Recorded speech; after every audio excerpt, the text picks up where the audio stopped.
let's go. Welcome to Distracted Nerd. Things are electric down here at Distracted Nerd Industries. Because as of the recording of this video, we are just 3 days away from the national championship game between the greatest college football program in the country, Notre Dame, and the Ohio State. And so in honor of Notre Dame's impending victory, I thought I would finally review one of the greatest sports movies in history. 1993's Rudy, starring Sean Astin. Now, being from the Midwest, we are required to watch Rudy every few years. It's like renewing your license. And now there's always talk about how much of this movie actually happened. Well, I'll tell you, it all happened. Every word of it. And also, 1993 saw two classic college football movies. You had Rudy and The Program. And so basically, Rudy is the deep impact to the program's Armageddon. Does that make sense? And now Notre Dame fans all unanimously agree on the top three moments in Notre Dame football history. You have the undefeated national championship season of 1988. That time the Goodyear blimp accidentally emptied their chemical toilet on the Michigan State bus, and the day a walk-on played for 27 seconds in a game that was already won. And now I've loved Notre Dame my whole life, and you would think that living 10 minutes from Notre Dame, I would have been surrounded by nothing but Notre Dame fans.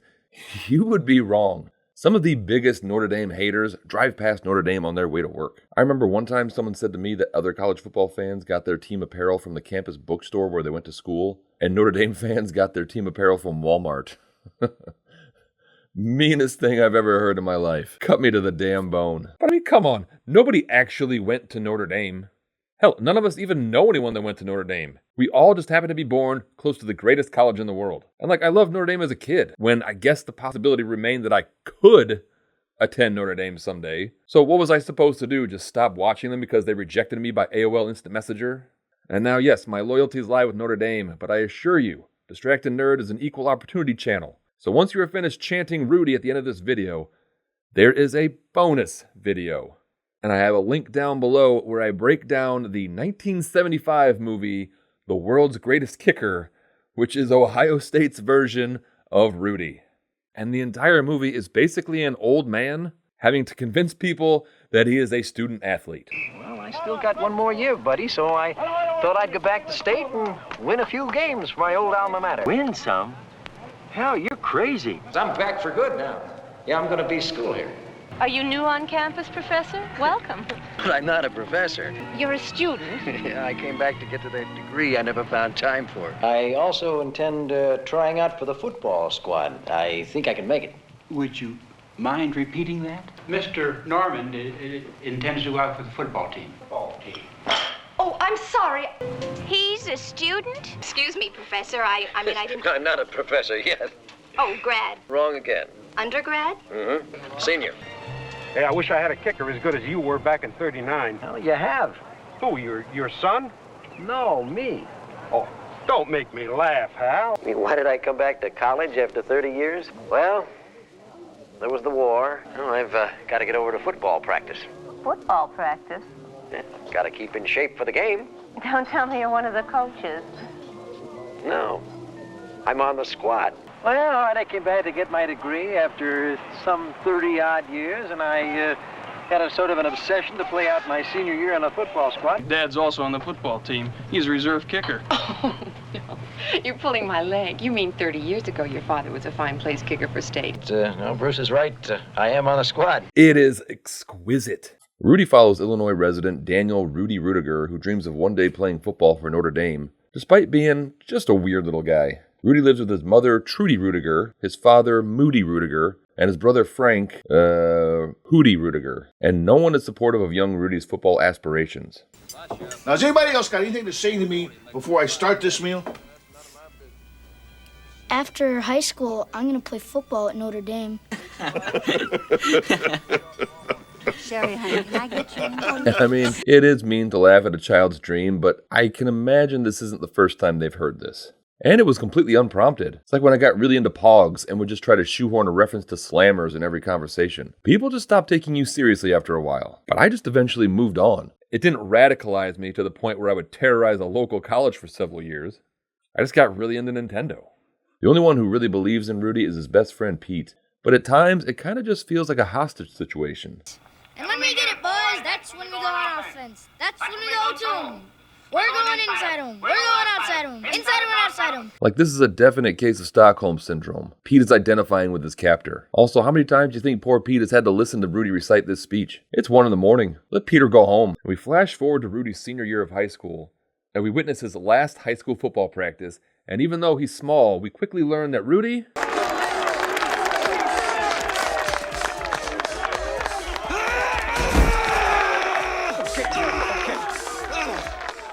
is that one kid that sucked but tried way too hard, and if we're being honest, was kind of annoying. Like, this is just a fun little send-off for the seniors, and Rudy's acting like it's a game time situation. And man, if you ever played sports growing up, you knew several people like Rudy, and I guarantee you hated their guts. It's like both of you rode the bench, but instead of just talking about Ninja Turtles on the sidelines or some shit, they would have their helmet on the entire game, with just an intense energy as they constantly try to make eye contact with the coach. And you're just like, settle the hell down, Devin. You're not going to play. And also, there is a dark side to the Underdog story that no one talks about. For every plucky young upstart that defies the odds and wins a championship game through sheer grit and determination, there are thousands of kids with heart murmurs who fumble the ball after a botched screen pass. And Rudy then walks off the field looking depressed as hell. It is your last practice of your senior year. You should be excited as all hell. Like, for contrast, here's recovered footage of the distracted nerd after his last football practice. And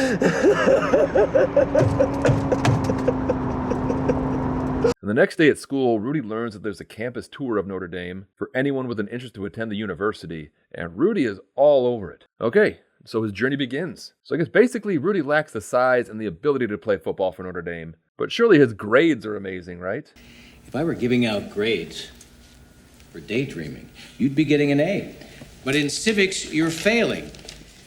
Okay, so he's tiny, not good at football, and puts forth zero effort in his schoolwork. Seriously, how did this dude get into Notre Dame? Like, Rudy actually getting accepted at Notre Dame is the most unbelievable aspect of this story, and it's the one thing that is verified as true. And Father Ted won't let Rudy take a tour of Notre Dame, all because he's failing most of his classes? Bureaucratic bullshit. Don't they realize this is his dream? Father Joseph, would you take over for me? Okay, boys, line it up. Who do we got here? Joe Montana, sir? Joe Montana, you're too young, boyo. Come back in 4 years. Next, Joe Theismann, sir? Theismann? You ought to change your name to Theismann. That way it'll rhyme with Heisman when you win the Heisman Trophy. Next, Gert Frobe. Gert Frobe, you're 60 years old and the star of Goldfinger. You're not eligible to attend Notre Dame. What is going on back at the bus? And so we flash forward another 4 years, and Rudy never did end up going to Notre Dame, all because he's too small and has shit grades. You were late? Get serious. Oh, and he's not reliable in the slightest. I mean, it's great to have dreams, but come on, Rudy, give me something to work with here. So Rudy had no choice but to work at the soot and fire factory that employs basically the entire town. And Rudy is still best friends with Pete, and Pete gives him a present for his birthday.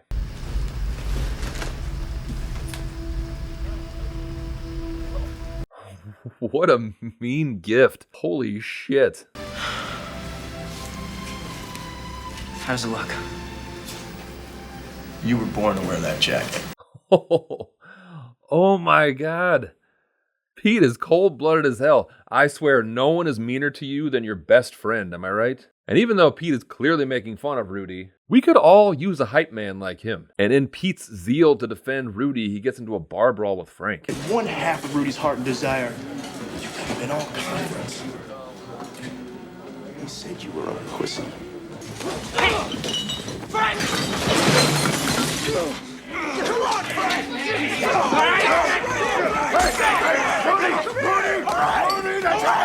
You know, I can't imagine at any point in my life getting into a bar fight because someone said that my former high school football coach called me a pussy. I'd be like, yeah, so what? He used to say it to my face. He said it in front of my mom. He also called me White Rocks. And if you're curious as to what White Rocks are, well, White Rocks are dried out piles of dog shit. Again, mean but accurate. I mean, look at this bruiser. And also, I love how Rudy, his brother, and his dad are all drinking at opposite sides of this small bar. That is the most Midwest thing I've ever seen. And so Rudy is 22 years old, has a good paying job, and a girlfriend that's ready to settle down with him. But instead of a down payment on a house, Rudy wants to use the $1,000 he saved for his first semester tuition at Notre Dame. And keep in mind, he hasn't even been accepted to Notre Dame yet. And then the next day at the fire and soot factory, the fire gets too big and creates too much soot, and Pete tragically dies in the explosion. And now Pete was one of just 2 people who always believed in Rudy and stood by him every step of the way. And Rudy repays that loyalty the only way he knows how. I'm going to South Bend. Oh, I was going to suggest maybe set up a scholarship in Pete's name, but ditching his funeral to go to South Bend is also an option. So Rudy finally makes it to South Bend, and despite this being his lifelong dream, he didn't really take any time to plan out the logistics of anything. Excuse me, I need to see somebody about going to school here. Oh, well, gosh, I don't really leave this booth. I don't know much about the admission process. As you can see, I'm like right at the very edge of campus. Like one more step and I'm off campus. All I have is this button that opens the gate. Like this phone isn't even hooked up to anything. I brought it from home. And so since it's like 5 a.m., Rudy has to wait several hours for the admissions office to open. And he meets with Father Kavanaugh, who tells Rudy that he can get him into Holy Cross Junior College. And if Rudy can maintain a high enough GPA, then he can get him into Notre Dame. I'm like, really? That's it? Was getting into Notre Dame really that attainable back then? Like, did Notre Dame raise their academic standards after Rudy went there? Were they just like, we can't let something like this happen ever again? And Rudy befriends the groundskeeper named Fortune, and he weasels his way into an unpaid internship with the grounds crew, basically so he can have an excuse to be on campus. And Rudy's reign of terror on the poor students and faculty of Notre Dame begins.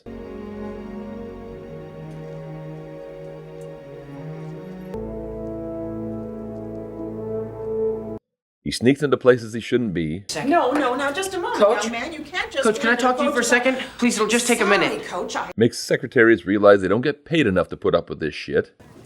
Just introduce me to her. I don't know any girls here. Hi, we'll go. Let's go. Hi there, what's your name? Oh, great. Well, my name's Rudy. Hi, I'm coming. Harasses women at the request of his new friend D-Bob, and violates the trust of his boss by breaking into his office every night to sleep. And despite his best efforts, Rudy gets denied by the Notre Dame admissions board 3 times.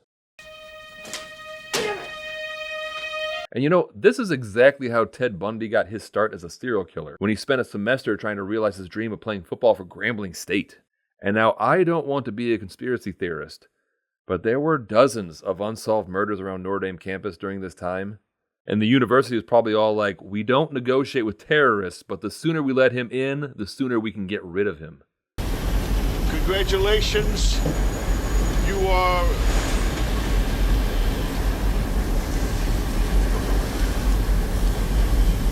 I did it. My son's going to Notre Dame! My 35-year-old son got into Notre Dame! So football tryouts begin, and Rudy makes it onto the team as a walk-on. And he goes to give the good news to Fortune. So Rudy tells Fortune that he made the team, and Fortune tells him that if he ever dresses the game, he'll come to watch him play. And then we get a montage of Rudy just getting his shit rocked. You alright, man? Come on, get up. Get in the huddle, man. Ruettiger, get out! I can do it, Coach!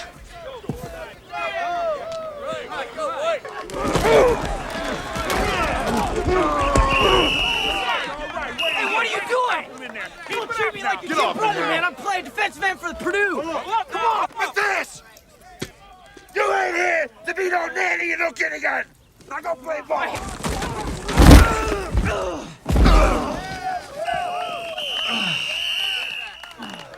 Keep your ass down.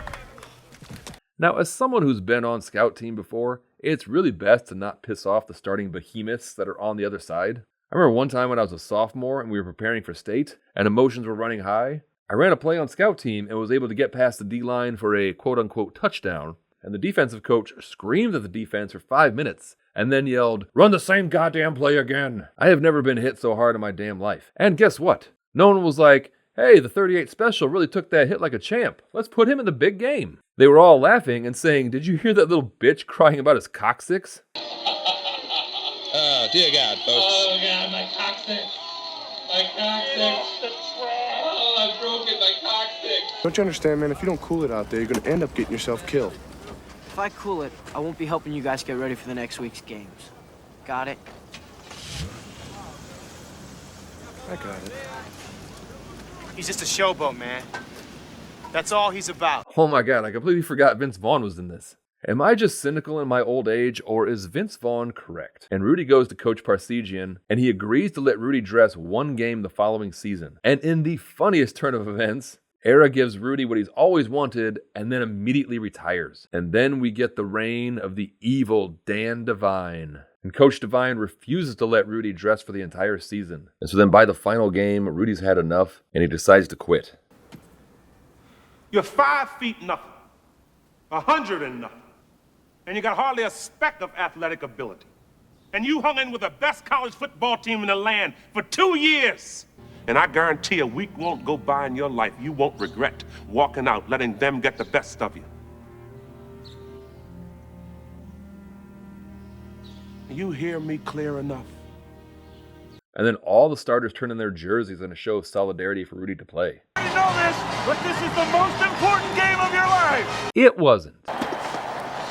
You ready, champ? I've been ready for this my whole life.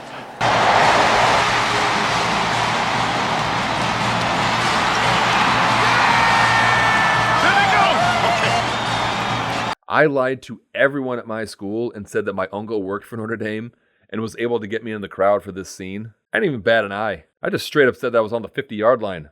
I don't even feel bad about it. So the game is almost over with the Irish leading 17-3, and Devine still refuses to put Rudy in, and he tells the offense to just run out the clock. But Vince Vaughn tells the team to try to score so that Rudy can get a chance to play defense. And in the most unsportsmanlike moment in college sports, Notre Dame runs up the score on the pathetic Georgia Tech Sea Otters? What the hell's their mascot? So the score is now 24-3, and the entire stadium starts chanting Rudy's name. And the despicable dickbag Coach Devine finally relents. He was actually nice. All right, go get in there, kid.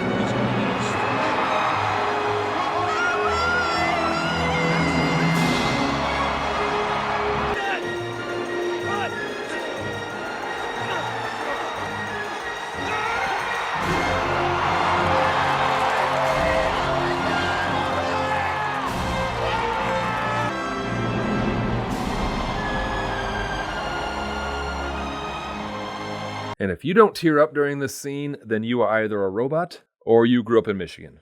All right, so that was Rudy, the great Notre Dame Underdog movie. And now go check out The World's Greatest Kicker, which is Ohio State's weird little underdog movie.